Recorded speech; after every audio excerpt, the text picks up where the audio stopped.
Assalamualaikum warahmatullahi wabarakatuh. Kali ini bertemu lagi dengan saya, Gita Masuri, mahasiswa Komunikasi Penyiaran Islam IAIN Ponorogo semester 5. Kali ini Gita akan sedikit membahas tentang pelanggaran media atau penyiaran yang dilakukan oleh drummer band Superman is Dead Igede Ari Astina atau yang terkenal dengan sebutan Jering.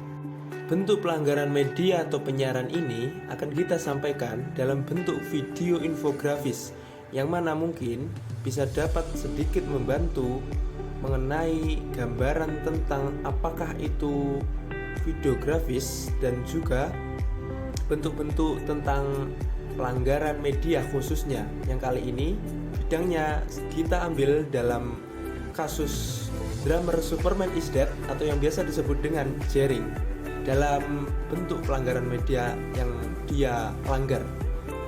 Oke, baiklah, kronologi Jering personel Superman is Dead harus berurusan dengan kepolisian resort Bali karena diduga dari sebuah postingannya diduga mencemarkan nama baik Ikatan Dokter Indonesia atau yang biasa disingkat dengan sebutan IDI, yang khususnya IDI ini yang berada di Bali karena menyebut organisasi itu sebagai kacung WHO. Cuitan itu Jering tulis di postingan Instagramnya pada 13 Juni tahun 2020 yang lalu. Kurang lebihnya cuitan tersebut berbunyi begini: gara-gara bangga jadi kacung WHO, ID dan rumah sakit mewajibkan semua orang yang melahirkan dites COVID-19. Sudah banyak bukti jika hasil tes sering ngawur. Kenapa dipaksakan? Kalau hasil tesnya bikin stres dan menyebabkan kematian pada bayi atau ibu, nah itu siapa yang mau tanggung jawab? Nah, mungkin itulah cuitan Jering yang dia lakukan di Instagram khususnya. Kemudian tidak sampai di situ, Jering pun menulis kembali caption dengan tulisan kurang lebih begini: bubarkan IDI, saya nggak akan berhenti menyerang kalian. Dia pun tidak lupa meng-add Ikatan Dokter Indonesia dengan bunyi begini: sampai ada penjelasan perihal ini, rakyat sedang diadu domba dengan IDI atau RS. Tidak, IDI dan RS yang mengadu diri mereka sendiri dengan hak-hak rakyat.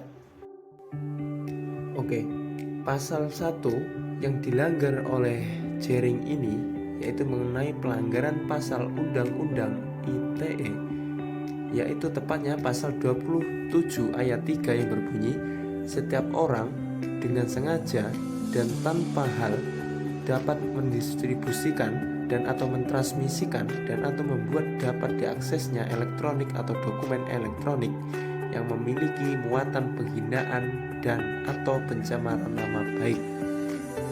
Oke, kemudian yang selanjutnya kita menuju ke pasal pelanggaran yang kedua yang dilakukan oleh Jering, yaitu pelanggaran terkait SARA diatur dalam pasal 28 ayat 2 UU ITE yang kurang lebih bunyinya yaitu setiap orang dengan sengaja dan tanpa hak menyebarkan informasi yang ditujukan untuk menimbulkan rasa kebencian dan atau permusuhan individu dan atau kelompok masyarakat tertentu berdasarkan atas suku, agama, ras, dan antar golongan. Nah, ini menunjukkan bahwa Jering sudah melanggar pasal yang menurut saya cukup penting bagi kita masyarakat Indonesia, karena masyarakat Indonesia sudah terkenal di dunia sebagai masyarakat dengan kemajemukan yang sangat beragam. Nah, inilah kenapa teman-teman alasan saya mengambil judul infografis ini, karena untuk mengingatkan kita semua bagaimana sekarang ini di dalam sosial media bukan hanya lagi sekedar untuk kita mengupload keseharian kita atau ketika kita berlibur atau ketika kita sedang bersenang-senang, tetapi sekarang ini sosial media dapat juga menjadi bumerang bagi kita yang tidak bisa mengendalikan emosi serta pikiran kita. Jadi sedikit banyak dari kasus Jering ini saya bisa mengambil kesimpulan bahwa sekarang berhati-hatilah dalam mengetikkan atau mengetweet dalam sosial media khususnya. Karena sekarang ini sudah ada pasal undang-undang ITE yang bisa menjerat siapapun dan kapanpun orang-orang yang merasa dirinya menghina atau terhina dan sebaliknya. Jadi buat teman-teman semuanya, pesan saya cuma satu, tolong untuk lebih berhati-hati dalam bermain sosial media. Oke, baik. Mungkin cukup itu saja penjelasan saya tentang detail infografis kali ini. Saya mohon maaf dan undur diri bila ada kurang lebihnya.